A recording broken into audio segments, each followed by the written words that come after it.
Yeah, let's do it. It's easy to sum it up. We're talking about practice. Because it's about as casual as it gets. What's the problem now? That's a clown question, bro. I think we ought to send a beat in at least. World champions! Start playing with some jam in here. Let's go. Philadelphia, looking as only you can look. Woo! Here we go, here we go.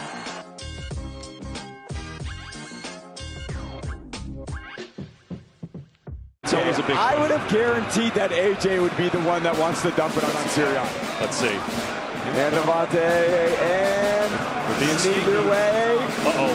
Good move there. Oh. Great maneuver. A little okey doke.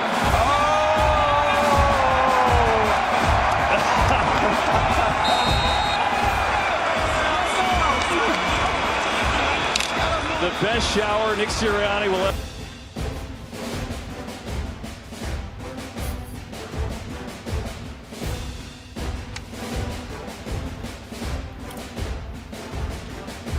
Welcome to the Philly Podcast, brought to you by the Broken Bell Network.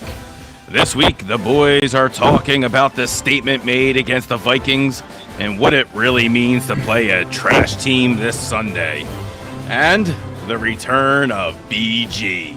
All this and more, episode 22, season 7. And now, here are your hosts, Chris and Eric.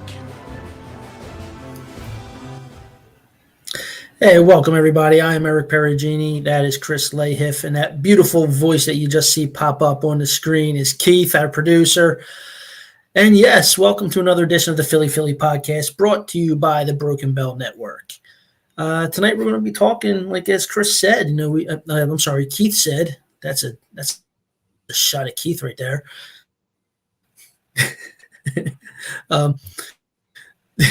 I've been called worse by better. Trust me. That's too funny. But yeah, I mean, so big game this past weekend. We're going to sit here and break down that huge 28-22 win over Minnesota. That was a bounce back that we really needed. So, Chris, how are you tonight, pal? Is that what you all wanted to see?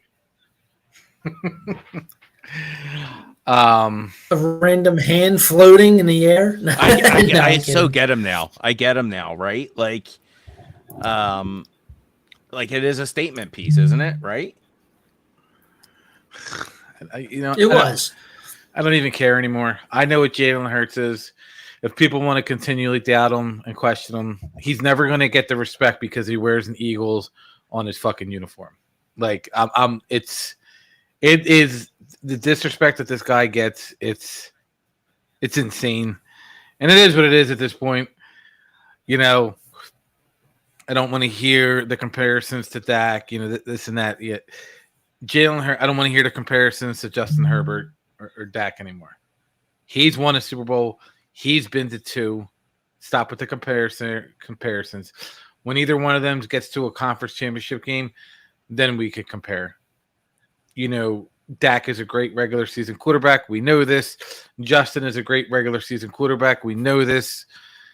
And apparently, Jalen's just okay. And it doesn't matter what he does in the postseason. So, you know, the guy had 4 incompletions on Sunday, and he had 3 touchdowns. And somewhere in all that, somebody will bitch and complain, like, you know, someone will say, you know, that last play, what was it? The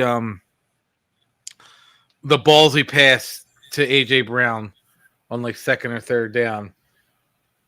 And somebody else sit there and say, oh man, you know, Jalen couldn't get AJ Brown his 3rd touchdown of the game. Like they just I'm not feeding it anymore.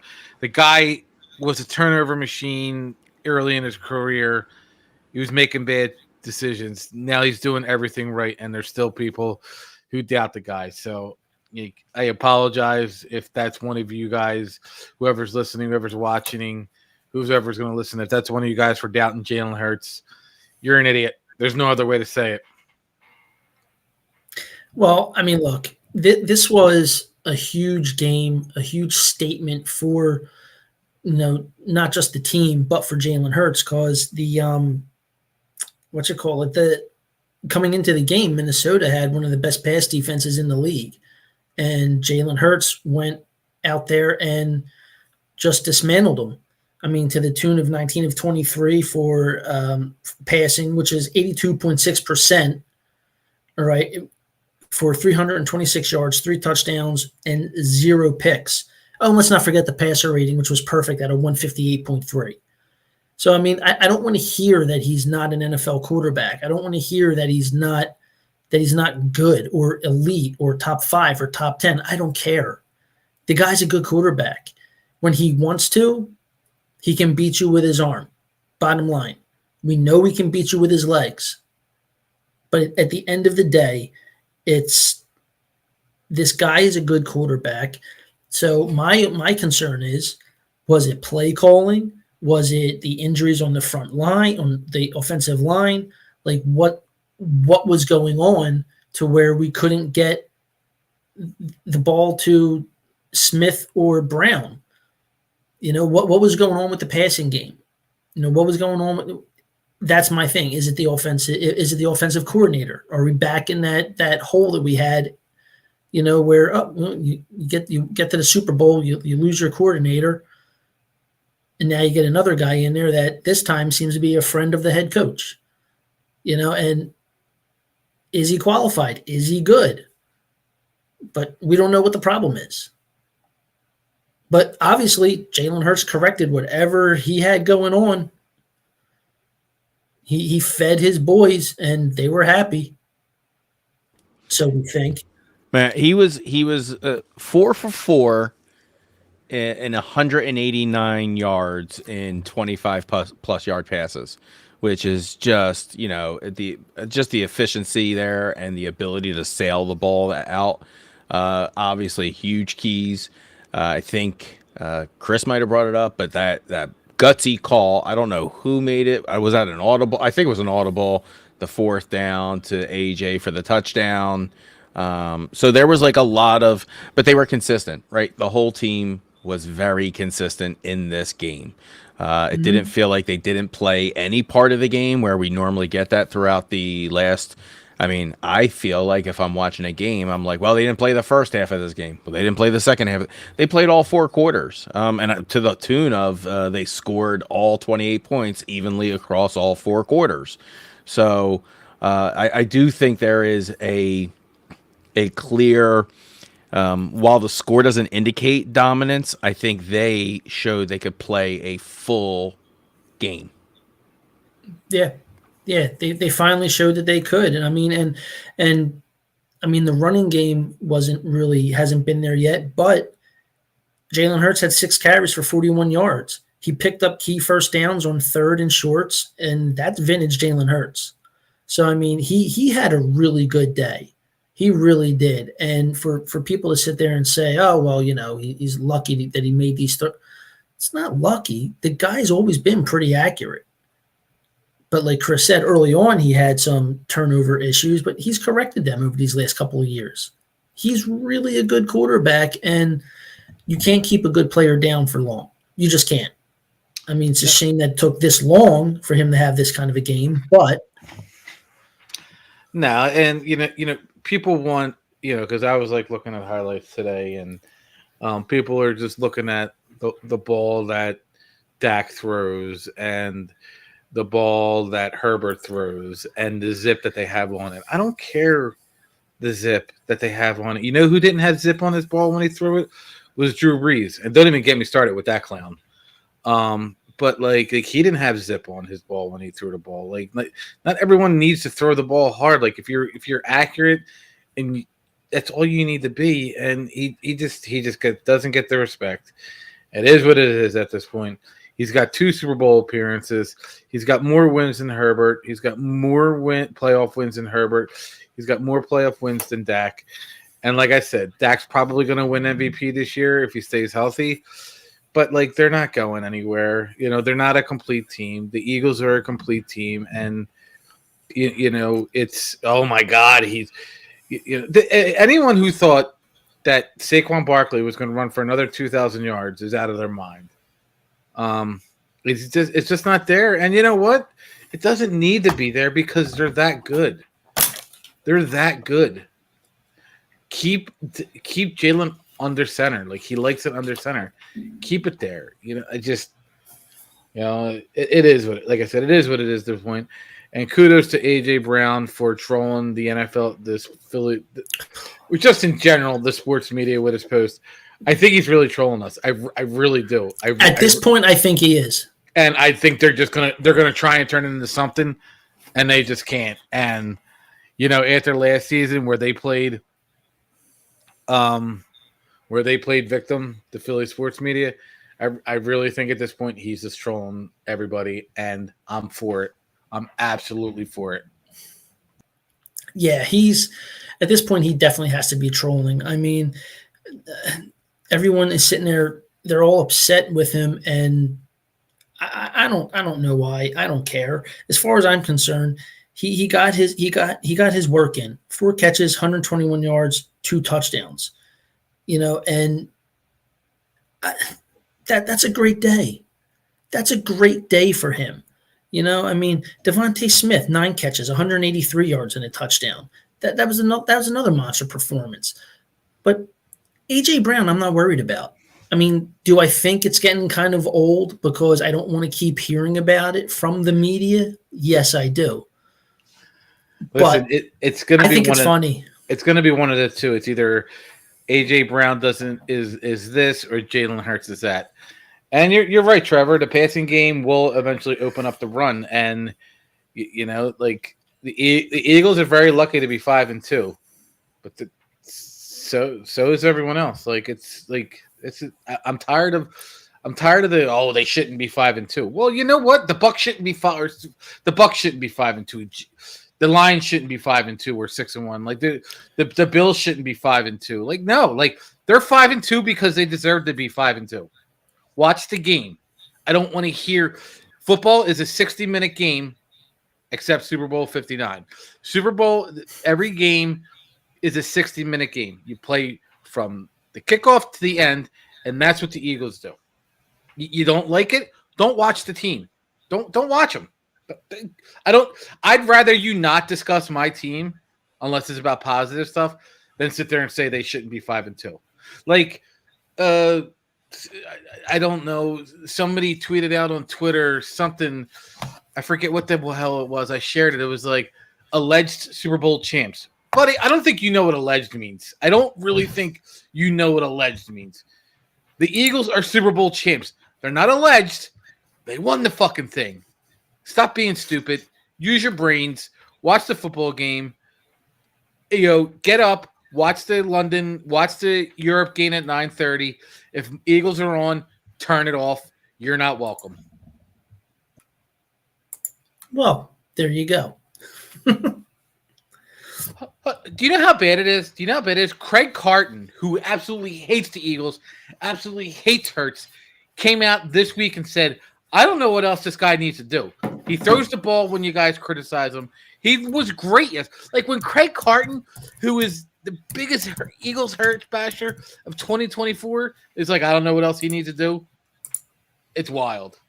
I don't know what to tell you. Yeah. When you got somebody like that coming out and actually like defending him, it kind of takes away from all the other people. It's like he gets it. He knows that Jalen Hurts can turn it on. He knows, and that's why I'm asking. Like, do you think it's the offensive coordinator, or do you think it's like the offensive line? With them being like basically dismantled for so long, I don't know what it is. I hope that they finally figured it out a couple weeks before their bye week, but it was good to have that kind of performance, and I hope they just keep rolling from there. That's all I can do. Now, if we can get Saquon moving, that'll be even better.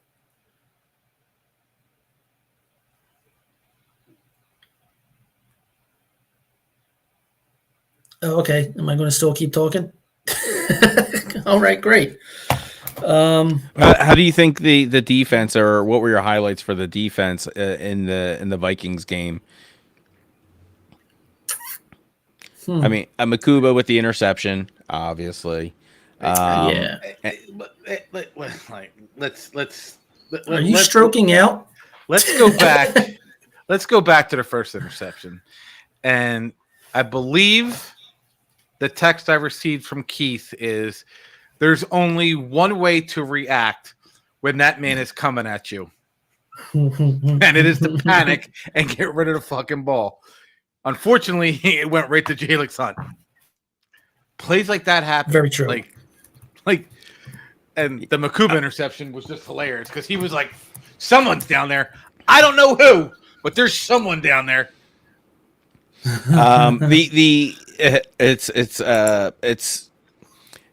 the defense coming up big, obviously, in the first quarter, kicking everything off was real huge.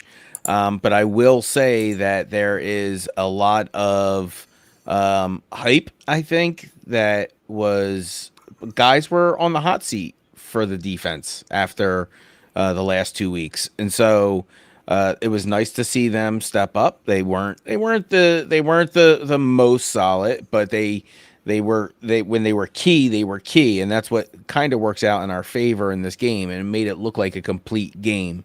So, and it also doesn't hurt that Carson Wentz showed us who he was, right? I mean, are we going to ignore that? Like, I can't believe, like, for 4 years I defended him, and for 4 years he was a better quarterback. He was the best quarterback in the NFC East, and that dude, he's Brett Favre from T-Mill. But this game kind of like it almost epitomizes his career, right? Like if you want to, like you saw some really good things from him. I don't want to take away that he actually had some really nice plays and he looked like $1 million out there. But oh boy, when he did what he did, it showed, right? And he really stunk up the field. And you're like, that's why he's not an Eagle anymore. I'm not going to lie. Watching that game and watching some of the plays that he made, some of the throws that he was making, I'm with Chris. Like I was a big Carson Wentz guy for the longest time. Both him and I defended him, and I thought to myself, "What the fuck happened to this guy? What happened to him? Like Clowney happened to him." Oh my God. He T-bowed himself. I couldn't get over it. Yeah, and I mean, he did make some good throws. Like, he did, he did, but I don't even want to know what they're saying in Minnesota. But I will stick up for Carson Wentz for a little bit. He had like 3, maybe 4 seconds to throw the ball from snap, and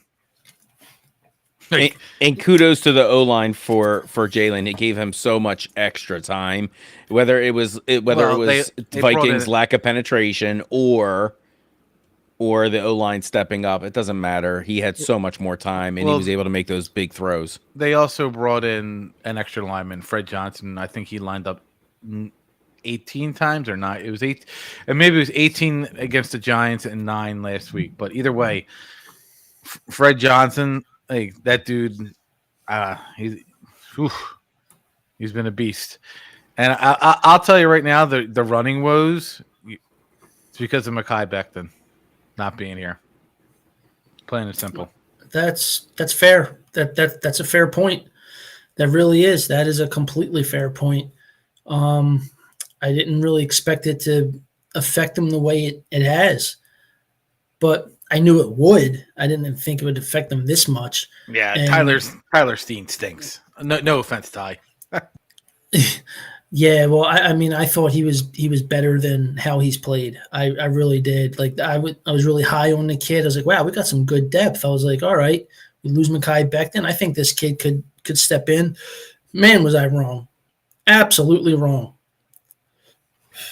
Yeah, I thought so too. We're like the Phillies in the playoffs, just not there. No, absolutely not. Oh my God! But so let me ask you a question: with some of these little recent dings that Barkley's gotten lately, have you starting to get a little nervous? No. I mean, No. It's part of football. They're 5-2, and everyone's like, oh my god, Saquon Barkley doesn't have 100 yards. Javonte Williams is the best running back in the NFC East. This and that. The best running back in the NFC East is on the best team in the NFC East. No one's going to look at you and go, do I want Javonte Williams or do I want Brian Westbrook? Or Saquon Barkley. You're going to take Saquon Barkley. Do I want Cam Juggernaut Scatterboo or do I want Saquon Barkley? I want Saquon Barkley. McCloskey Merritt, I think his name is on Washington. Yeah, whatever that is. I'm taking Saquon Barkley. It's just so everyone just grow up. Yes, those three other running backs are having a real good season. If you had the opportunity of any of those running backs, you're taking Saquon Barkley. And if you're not, you're a fucking moron. I have to admit, I am pleasantly surprised about Javonte Williams in Dallas. I have him on my fantasy team. I've been very, very happy with that guy. But yeah, go Birds, fuck the Cowboys. Right. I mean, listen, Dallas is who they are. Like they're going to be. They're not a complete team. They're a good offensive team. They got George Pickens. They got what's his name? They got CeeDee Lamb. They got Javonte Williams and they got Dak Prescott. Like everyone's sitting there and everyone's hyped because CeeDee Lamb had a 74-yard touchdown. Well, fucking Bobby Wagner was covering him. It's like it might as well have been me. There's Bobby Wagner who was like 6 years in the league in the Super Bowl that they beat the Patriots when he was on Seattle, and that was 10 years ago. So, like, I'm not taking anything away from CeeDee Lamb, but let's not act like it was a stud cornerback on him. It's that, and then you had the other stuff of, the Cowboys are making a run. Not with that defense. They're just not. I don't.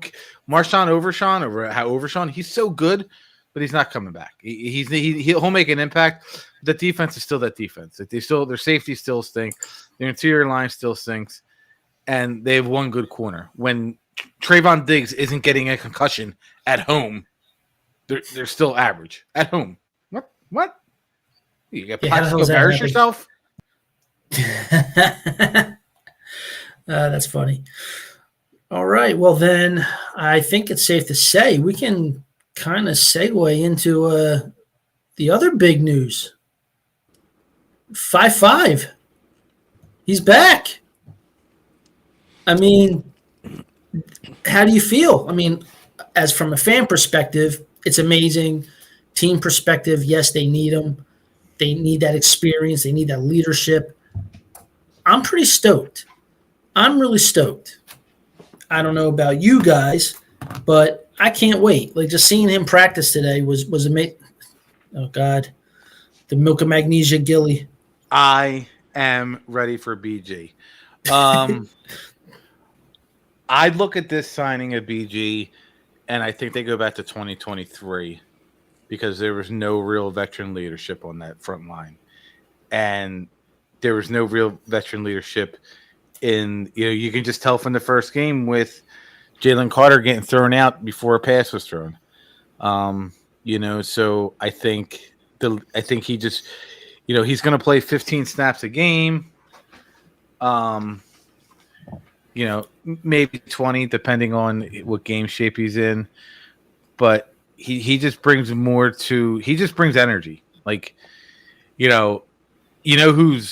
who isn't happy that he's back?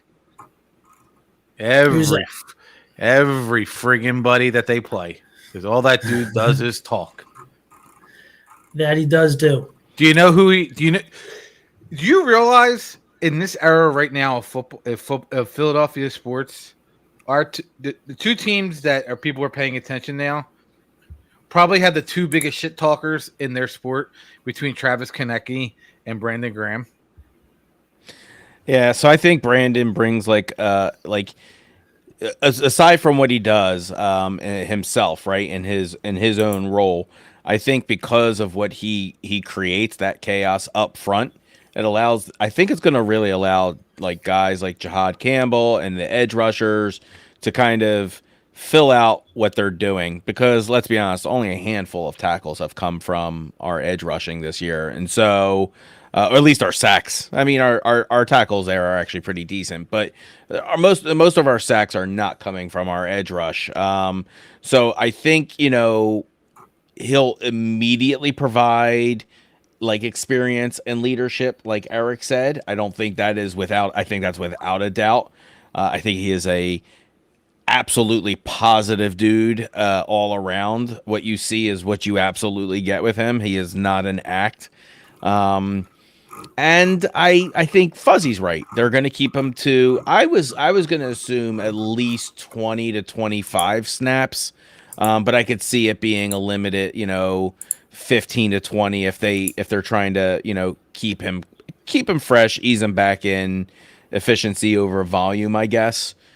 Mm-hmm. But yeah, he definitely, let's look at his stats from last year where, I think he missed seven games, maybe 7 games, including or 8 games, including the playoffs. But, he had 3.5 sacks in 11 games, 20 tackles, and a forced fumble. And that was all done in limited snaps anyway, because he was in his last year, or so he thought. So even then he was getting... So I think they're going to use him in the same capacity. Hopefully he stays healthy. That was just a very upsetting injury with the tricep last year. But he showed back up in the Super Bowl. So he can't... I don't see how this is a negative. It doesn't feel like he's circling the drain whatsoever. I think that's just horseshit. I think for a 5-2 squad, he can bring a lot of information. Yeah, I agree with that. I do. I agree with that. I think that's accurate. What about you, Chris?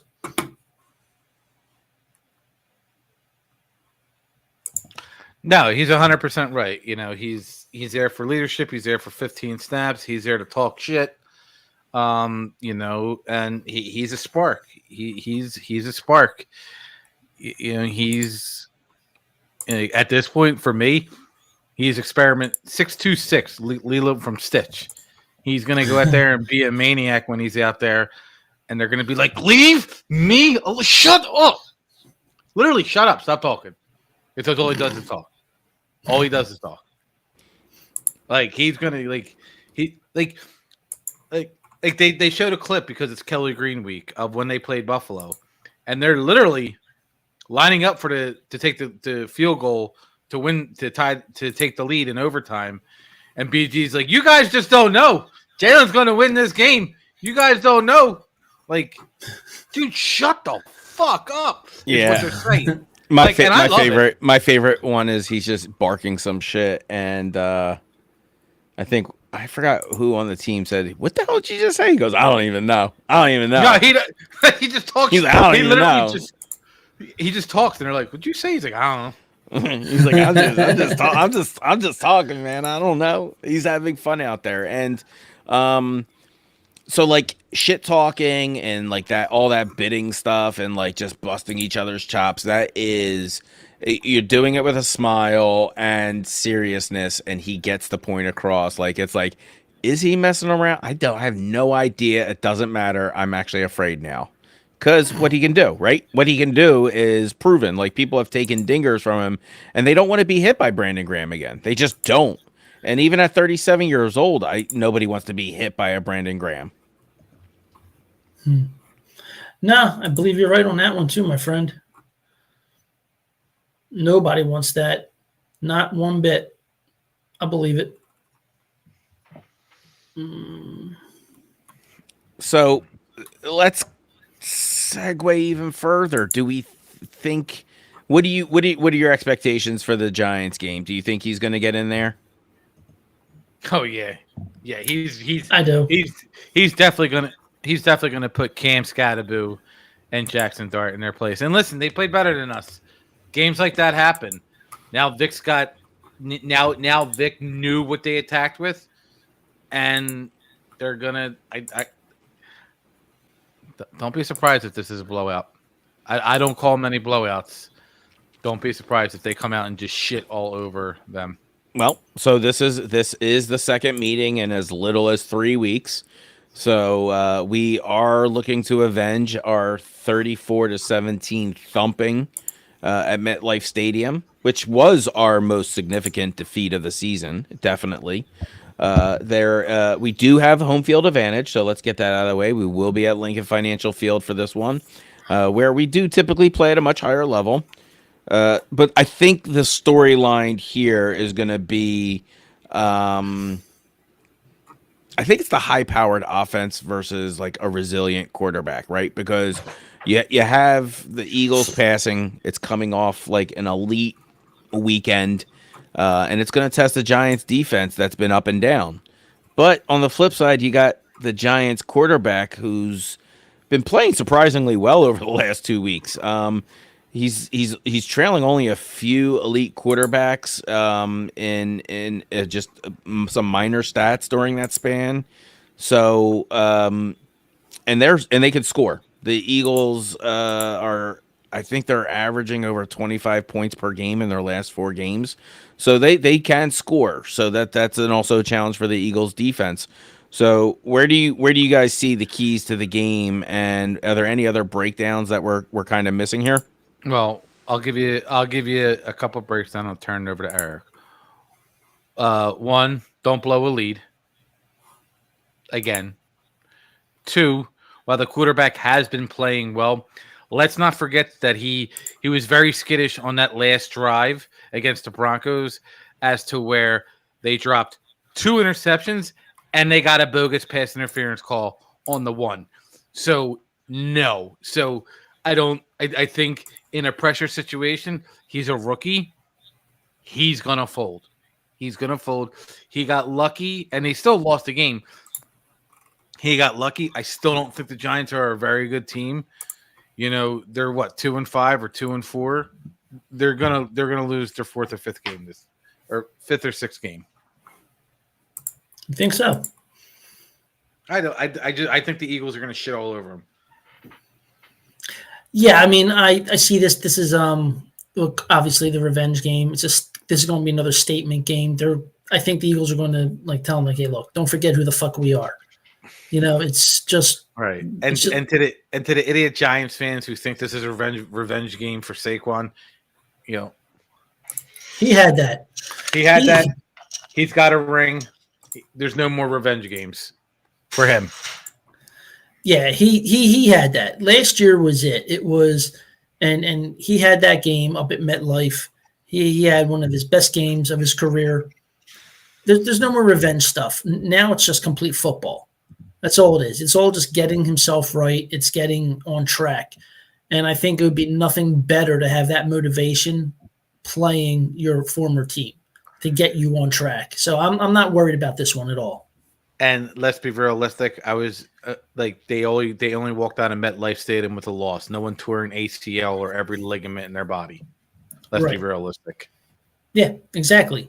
So I mean, they want to stop the tush push, but they still let players play on fucking MetLife Stadium because it's it's not it's we're worried about player safety. They're fucking playing. They might as well be playing out in the fucking parking lot. That used to be Vet Stadium, just playing on a parking lot. I still don't. I think Jackson Dart is actually the real deal, though. However, I do not think he is a bad quarterback whatsoever. So the Eagles defense are going to need to focus on getting that pressure at him, make him very uncomfortable, limiting him to like those bigger plays that he was just nailing against us 2 weeks ago. So I think that's where we really need to kind of, you can't underestimate him. You just can't. Sorry. I hate to say it. We might not like the fact that they actually have a decent quarterback, or they're actually calling proper things for this quarterback now. But I think the defense can create enough. I don't want to say confusion. I want to say fear. I want them to create fear on the line, and I think they can. Yeah, Jalen Carter's coming back to where Jalen Carter needs to be. BG's back. Quinyon Mitchell, barring injury, he's back for the whole game. I mean, let's not act like the Eagles didn't lose significant players during that game, out for the game. Like that's. Oh yeah, absolutely. Yeah, I think Mitchell should be fine for the game. I believe because I believe he practiced today, so him being on the field that's a plus. That a plus, a plus. I can't talk right now. Yeah, that's a positive. So yeah, I'm truly excited for this one. I can't wait for this one. And it should be a good game heading into the bye week. So I fully expect them to keep building off the momentum they just had against Minnesota. I really do. What do you think your key matchups you're going to see with, that are happening? Like, will AJ and Devontae have, because you've got I think the Giants have a decent cornerback in, who's it? It's Cordell Flott, right? I think What the hell is he his had name? he had a pick 6 against us in week 6. He had a pick 7. It went to the 7-yard line. Okay. So right. So I mean, I just think that was a really good play on the corner. Like, oh yeah. Like it was. So there's talent, right? So like, where do you see it being the Eagles' run game versus the Giants' run defense? Because there's a big matchup there. Or is it Jalen having to stay on his toes a little bit longer against the Giants' edge rush, which obviously you got Thibodeau and Brian Burns who put a dent in us in week 6 as well. So there are legitimate sack threats. So what do you, out of those 3 areas, what do you see as like the biggest matchup or the key that we have to focus on the most? I think you're going to see a lot of Jalen's legs. Bill Nix ran for 48 yards against that team on 5 carries. He had 279 yards passing, but he also threw the ball 50 times. He was 27 of 50. Yeah. Like that's like, and I get it. You had to throw in the fourth quarter, but like, they're going to have to utilize AJ, utilize what you have. You use Dallas Goedert in the tight ends because what's going to benefit the Eagles is these guys on defense. They over pursue. That's all they do. And if you over pursue Jalen Hurts and get him out of the pocket, that in combination with the Giants forcing a high rate of man coverage, like that Eagles can really exploit that. So yes, not having Landon Dickerson to give you extra protection. There needs to be guys who step up to fuller protection for him, and then they can exploit that man coverage that the Giants just. And I think the Giants can get beat on some of those coverages that they pair up. Listen, if they're covering AJ Brown or Devontae Smith 1-on-1 and Jalen doesn't see it, shame on him. Right. How do you get Saquon going early and commit to like the run game and controlling the clock as opposed to 3 and outing with him and using the run game to tire out the Giants defensive line? So how do you get Saquon upping early? Well, you need the passing game to set up that run game. That's tried and true for decades in the NFL. If they can get rolling with the passing game early, I think we can see a lot of Saquon Barkley. Again, comes down to the play calling. Who knows what Patulu is going to do? But you got to keep that passing game moving to show some respect to it, and then that'll open up the run.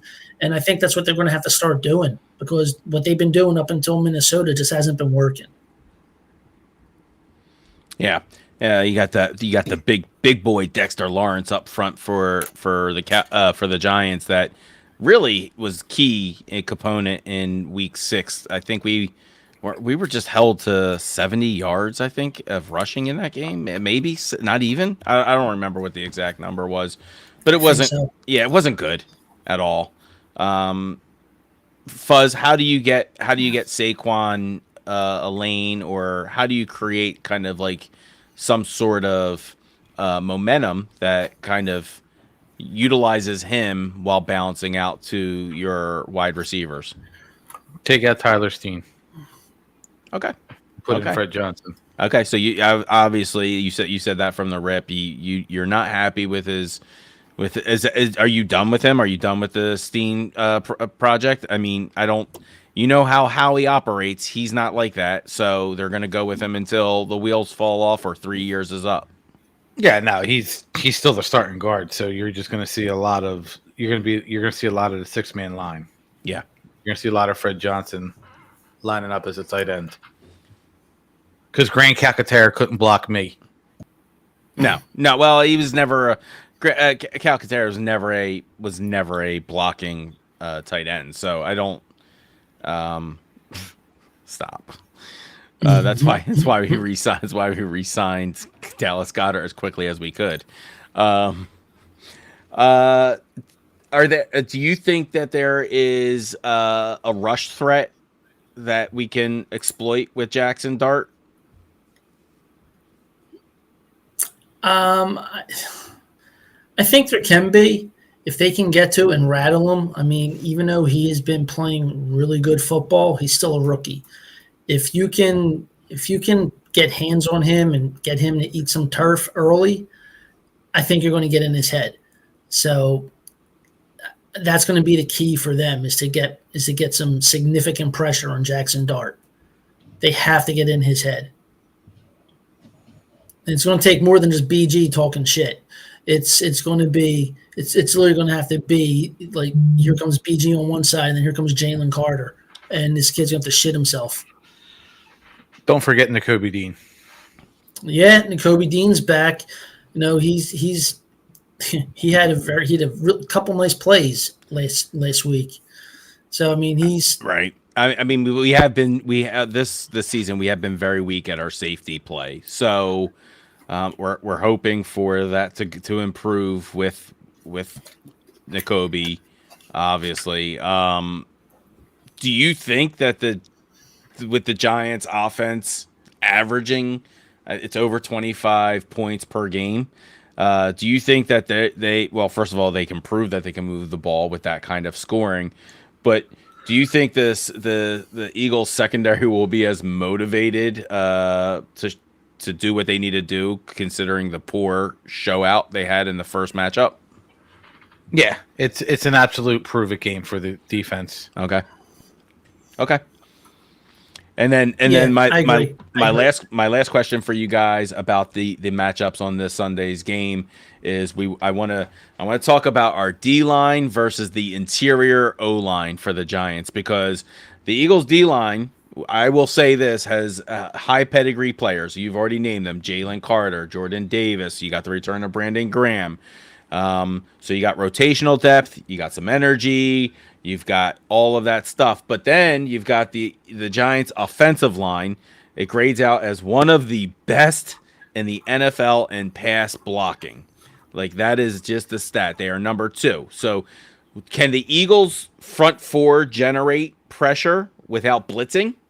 And how do you slow the run game and force the quarterback, like you said, Eric, into those mistakes and turnovers? How do you scare him without the blitz?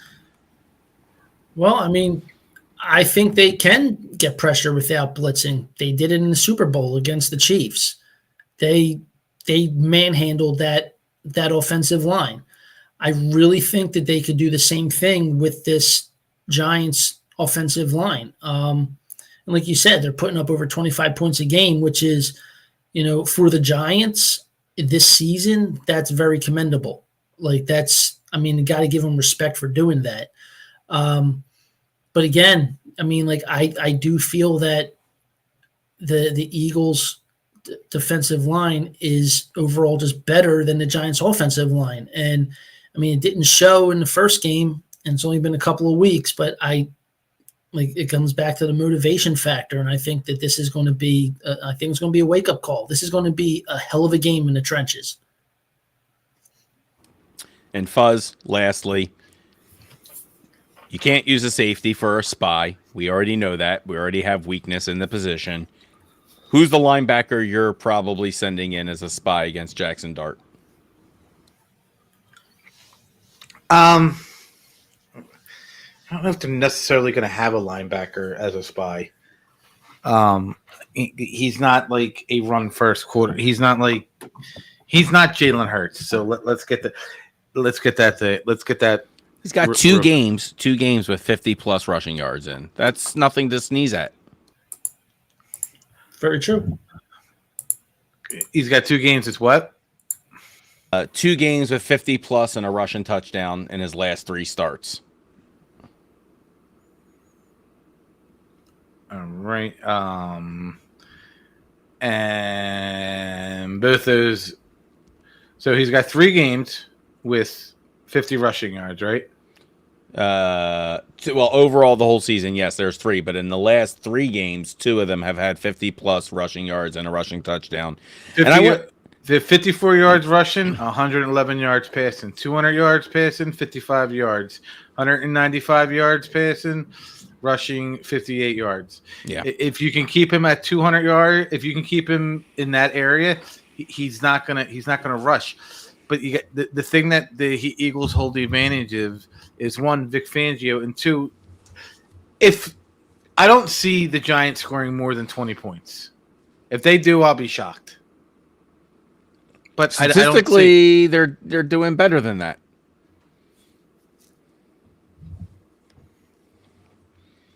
Right? Statistically, in the last 4 games, they're hitting 25 points or over. So averaging 25 points per game. I'm sorry, I apologize. Which averaging 25 per game is really nice. But it doesn't equate wins, but it does mean they can score, and they are offensive juggernauts at times. They proved it to us. Week 6. We shouldn't be. No one should be looking at this as a trap game. I know we should be mud stomping them because A, they deserve it, and B, we are better than them. But I just want us to acknowledge that they have some real strengths there, and there has to be some sort of adjustments. And I think it's interesting. I don't think it's going to be a safety who's going to be a spy, but I don't know who the likely candidate is. And if I think about it, I mean, I guess BG could spy, couldn't he? No, he's not fast enough. I don't know. He's coming off the edge. I mean, listen. Let's pump the brakes a little bit on the Giants and the Jackson Dart love. They're love, just respecting the fact that the guy can score.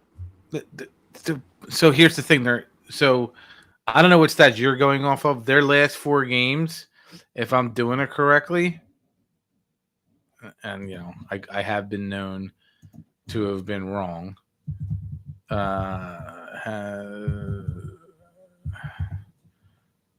Yeah. Okay. I can't believe you're going to math right now. This is going to be embarrassing. Where the hell did? Oh, because they put up 34 against the Eagles and 32. Okay, that's where it was. Okay. No, I'm just looking because I'm looking at their they beat the Chargers 21-18, and then they lost to the Saints, and then they beat the Eagles. They're not putting up 25 points on the Eagles. I'm calling it. Okay, they put up 37 last time. They put up 34, and 34. It's a different game. It's different. As long as our players are healthy, they're not putting up 25 points. This game is so. Think about the changes to this roster. There are going to be 3 players who are going to be playing in that game that didn't play in the first game. That's ridiculous. And the game was only 3 weeks ago or 2 weeks ago. I'm with you, dude. If you want to ensure this game was a fluke, don't underestimate Jackson Dart, is all I'm saying. That's all.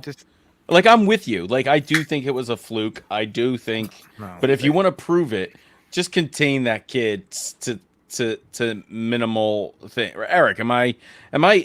Does it sound like I'm afraid of him, or does it just sound like I'm acknowledging the stats on the page?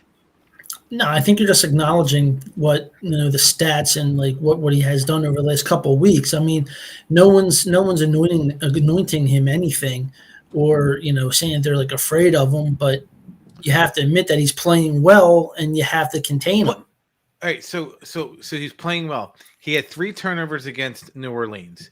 He also against the Broncos. I'm pulling up his stats right now. Give me a second. Against the Broncos, he had another turnover.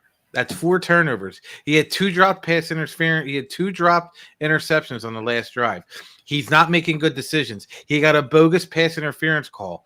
Like, and I'm again, I know it seems like I'm taking it away from Jackson Dart, but I am not going to give love to Jackson Dart after one game against the Eagles when I know what the Eagles are capable of doing. I'm not going to do it. Now I could be coming on here next Wednesday and eating crow. If that happens, the show's canceled.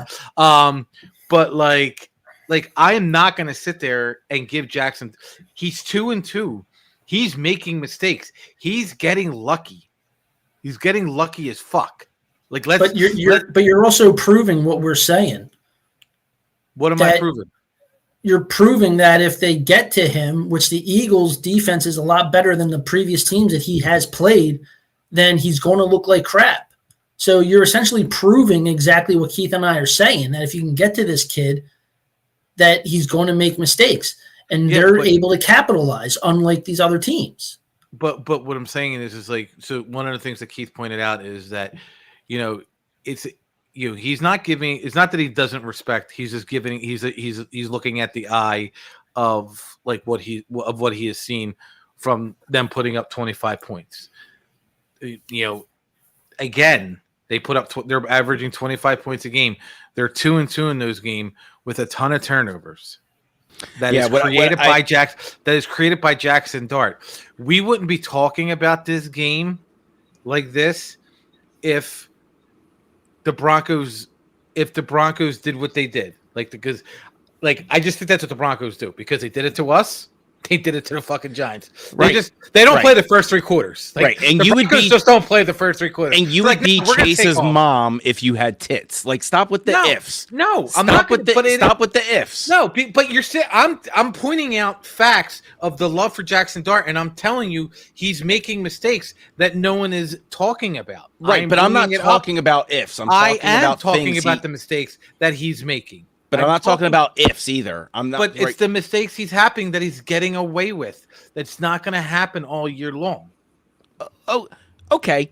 But he turned the whatever you're saying it was into a our worst defeat of the season so far. So like it's almost like I don't want you to get into this trap mentality. I don't think that's our worst defeat. I think the Broncos game was the worst defeat. The one thing that we never used, which is amazing, we never talked about the Giants being a trap game. I don't know why. It's just funny that we never talked about it, because it was the epitome of a trap game. Came off a bad game against the Broncos, a short week. We're like, nah, we didn't. Those thoughts didn't even cross our mind. Trap game. I don't know why. A rookie quarterback. What could go wrong? I feel like you're treating this Sunday like a trap. I'm not treating this game. This is absolutely not a trap game. Nope. You guys can treat it as a trap game. I'm not. I'm not Jackson Dart. Anything. I'm literally just saying that I think this kid is pretty good, and that the Eagles can get to him, and their defense is good enough to capitalize on those mistakes that you've just pointed out. That's all I was saying. It's not love for the guy. So you can stroke out all you want. I'm just pointing out the fact that I'm showing you that what you're talking about, the Eagles can do better than the other teams. So take a Ritalin and calm down. Hold on. And I completely forgot, and I don't know why, because I started them. Jackson Dart wasn't even a fucking reason they won. Cam Scatterboo, Juggernaut, ran all over us like he was fucking Tom Rathman from the 49ers. Is that his name? Number 44? Back in the day? Or Mike Allstott. Dude just ran. Like, how is he not? He's going to be like this in like 10 weeks. He just runs bull first. Like, there has been a lot of talk about Scatterboo being like that. Like, well, someone called him a complete clown because of his like backflips and stuff that he does. I'm like, why? I don't get the point of the backflips either. But whatever. Who cares?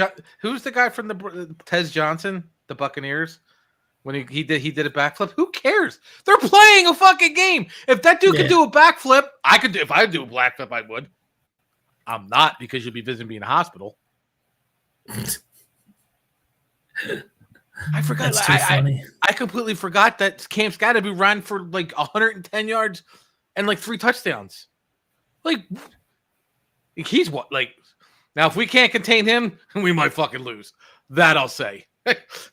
If we can't contain Cam Scatterby, that we might lose. I'm not worried about Jackson Dart. I'm more worried about Cam Scatterby, because that guy, he's an animal, and he's the kind of animal you want on your team. He's only going to be in the league for 4 years, but those 4 years, you're going to be like, oh, this is the best running back ever. Fair enough.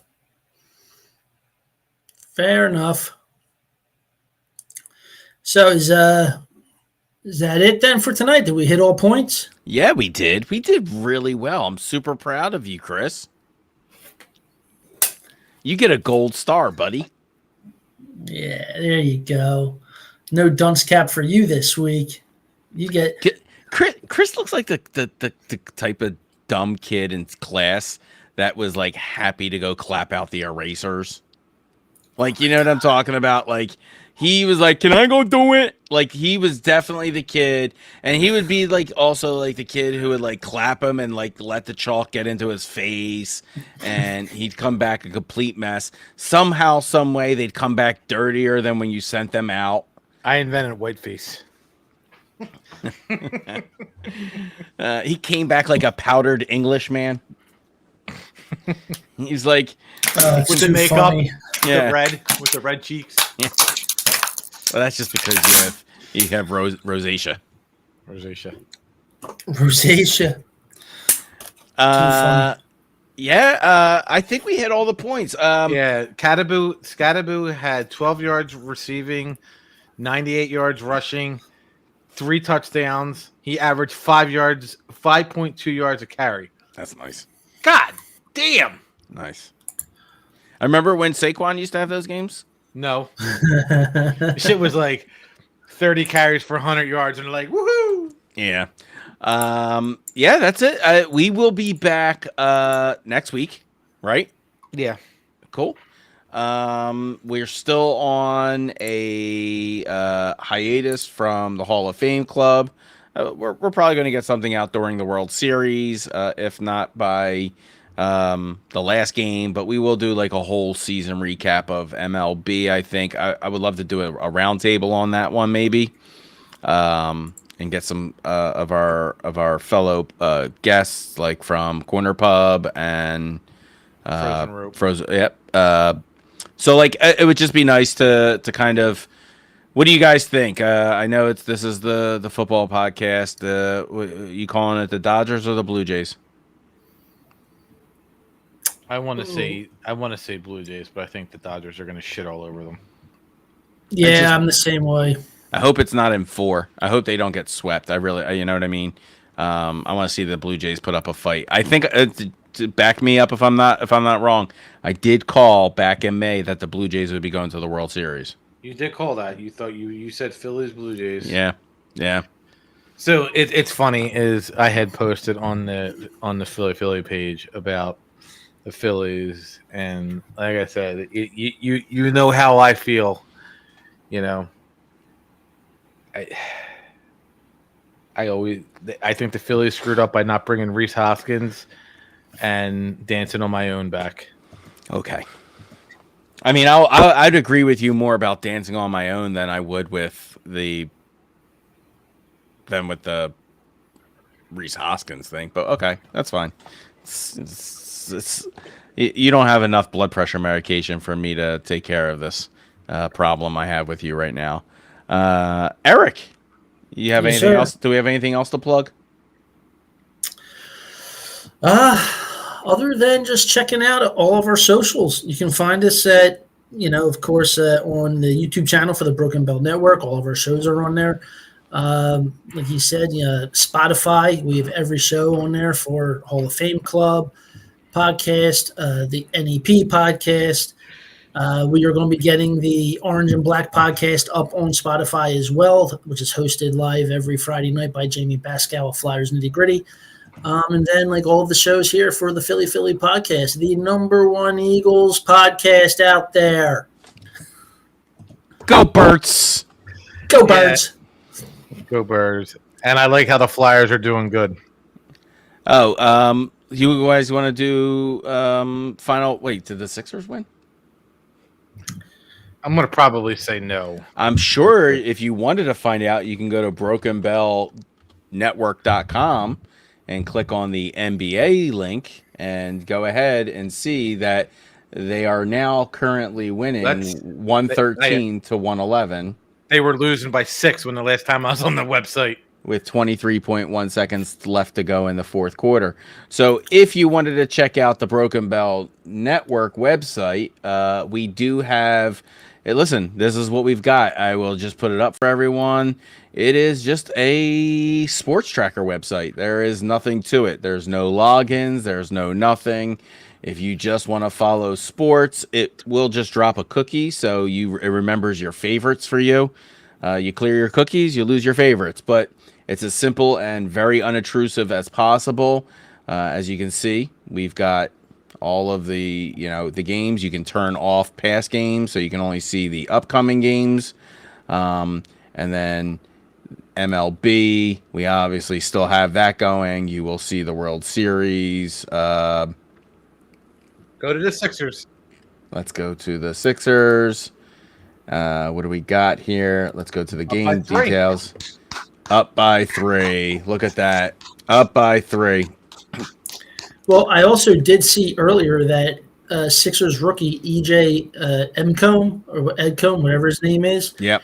He beat a rookie record by LeBron James. He scored 14 points in the first quarter. LeBron James did it with 12 points in the first quarter in his rookie debut. He's got 32 points tonight. Edgecombe? Yes. Oh, wow. 32. He's got 32, wow. And Maxi's got 39. How's what do we got from Tatum right now? He's sitting on the bench because he ripped his AC. He ripped his Achilles. I know. Playoffs. I know. And you know what? If there's anybody listening and you want to do a Sixers podcast, DM us. The only one we don't have. I don't have the time and the patience to do a Sixers podcast. Ben Simmons and Kawhi Leonard broke me, so I can't do it. Well, this is the guy. If you guys want to partner up with you and Tyler wants to do a Sixers show.